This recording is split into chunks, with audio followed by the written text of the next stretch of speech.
The man who got more votes did not become president. The networks had already called it. Then everything broke apart. 5 times in American history, the person who received fewer votes from the American people still took the oath of office. Each time, the machinery of the Republic, the Electoral College, the House, a commission, the courts delivered a result that did not match the raw count of ballots. The first time, the Republic was not even 50 years old. What followed would set a pattern that would repeat in the nation's darkest and most divisive hours. The story of those 5 elections is the story of how the rules held, how they bent, and how the gap between the popular will and the outcome has never been fully closed. It is also the story of why that gap exists at all, and what happens when the map and the count refuse to agree. In 1824, 4 men ran for the presidency.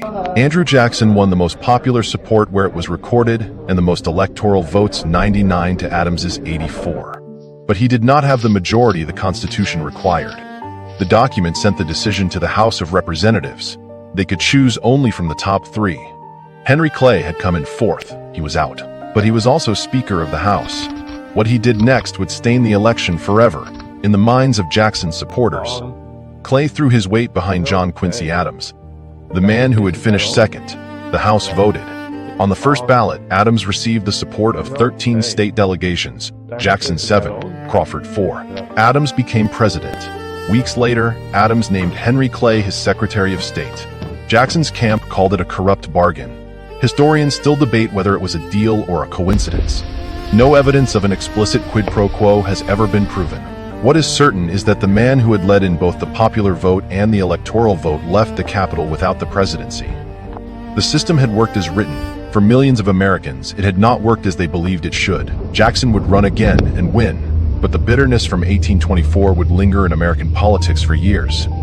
The House had chosen, the people had not. And that distinction would matter again when the country was no longer young and the wounds of war were still open. The next time, the stakes were even higher. The country had just endured the Civil War and Reconstruction. In 1876, Samuel Tilden, a Democrat, clearly won the popular vote.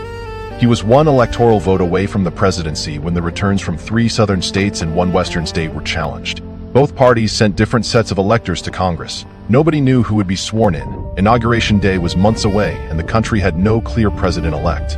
The nation hovered on the edge of a second constitutional crisis.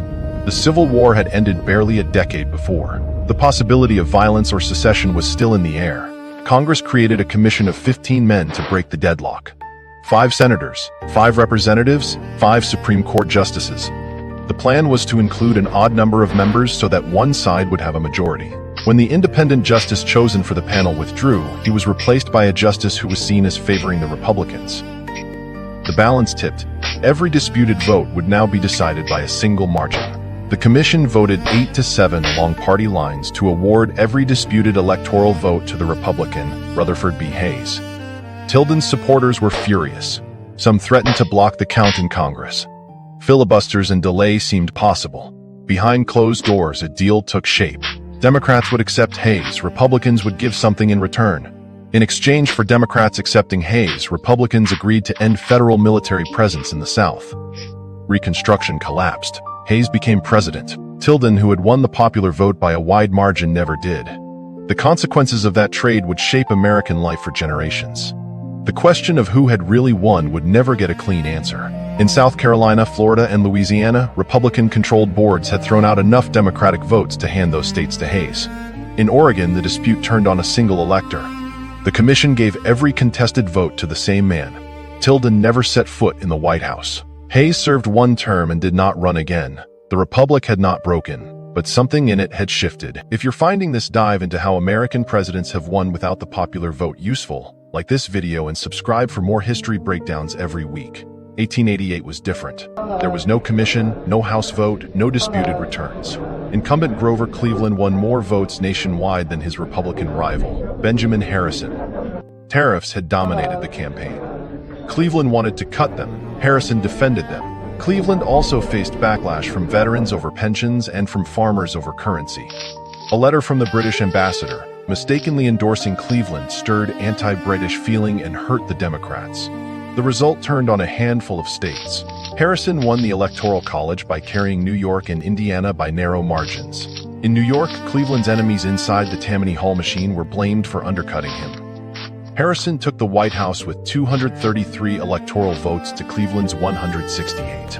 Cleveland had won the popular vote and lost the presidency. He would run again 4 years later and win, the only president to serve 2 non-consecutive terms. The lesson was clear. In America, the popular vote and the presidency could part ways without a crisis. The system allowed it. No commission, no House vote, no disputed returns, just the cold math of the Electoral College and a man who had received more ballots than his rival watching from the sidelines. And for more than a century, it did not happen again, until the rules and the ballots collided once more in a single state. What happened next would divide the country in a way that 1888 had not. The 20th century had come and gone without a single popular vote loser in the Oval Office. Then the calendar turned. For over 100 years, no president had entered the White House after losing the popular vote. Then came 2000. Vice President Al Gore won the national popular vote. The election came down to Florida. The margin was so small that state law required a recount. Machines ran the ballots again. The gap shrank. Television anchors retracted their calls. The country held its breath. Some ballots had incompletely punched holes, hanging chads, and different counties used different rules to decide which of those votes counted. There was no single standard. That absence would become the center of the storm. Gore asked for a manual recount in key counties. The Florida Supreme Court agreed and ordered manual recounts in counties where machines had not fully captured the intent of the voter. The counting began. The world watched. Deadlines loomed. Then the United States Supreme Court stepped in. Arguments were heard in December. The decision landed the next day. In Bush v. Gore, a majority held that the lack of a single uniform standard for judging ballots violated the Equal Protection Clause. The recount stopped. George W. Bush was awarded Florida's 25 electoral votes. The margin in the state, when all was said and done, was 537 votes. He became president. Gore had won more votes across the country, he conceded. The dispute over that decision has never fully faded. Scholars would argue for years about the court's reasoning and its cost to public trust. The court itself had stepped into the political arena, and many Americans would never look at it the same way again. The majority insisted the ruling was limited to the case at hand. The dissent saw it as a political act. The country was left to decide which reading was right. If this kind of deep dive into the moments that defined American democracy is what you're here for, like the video and subscribe so you don't miss the next one. 16 years later, it happened again. Hillary Clinton received nearly 3 million more votes than Donald Trump. She won the national popular vote by a solid margin. There was no single state hanging in the balance as in 2000, no Supreme Court ruling that stopped the count. The outcome was clear on election night. Trump, however, had won narrow victories in Michigan, Wisconsin, and Pennsylvania. The so-called blue wall had cracked. Those states gave him enough electoral votes to clear 270 and win the presidency. For the 5th time, the candidate with fewer votes had won. For the 2nd time in 16 years, Americans watched the map and the raw vote total tell 2 different stories. The pattern was no longer a relic of the 19th century. It was part of the present. Of the 5 men who reached the presidency without winning the popular vote, 4 were Republicans: Hayes, Harrison, Bush, and Trump.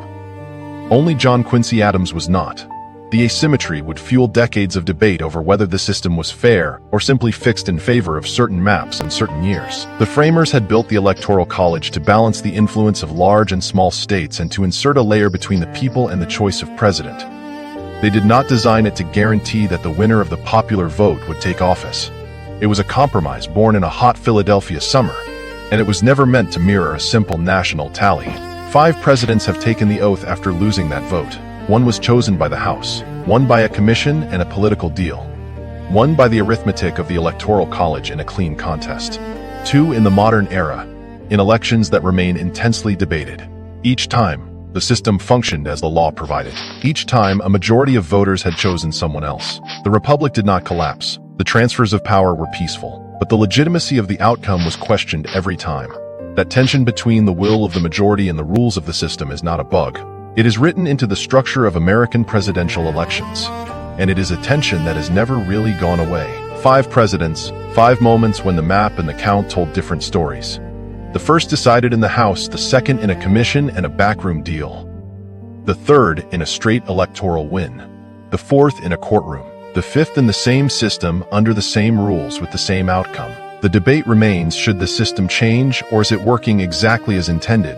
Each of those 5 elections left that question wide open. It is a fundamental uncertainty that persists, still haunting us today.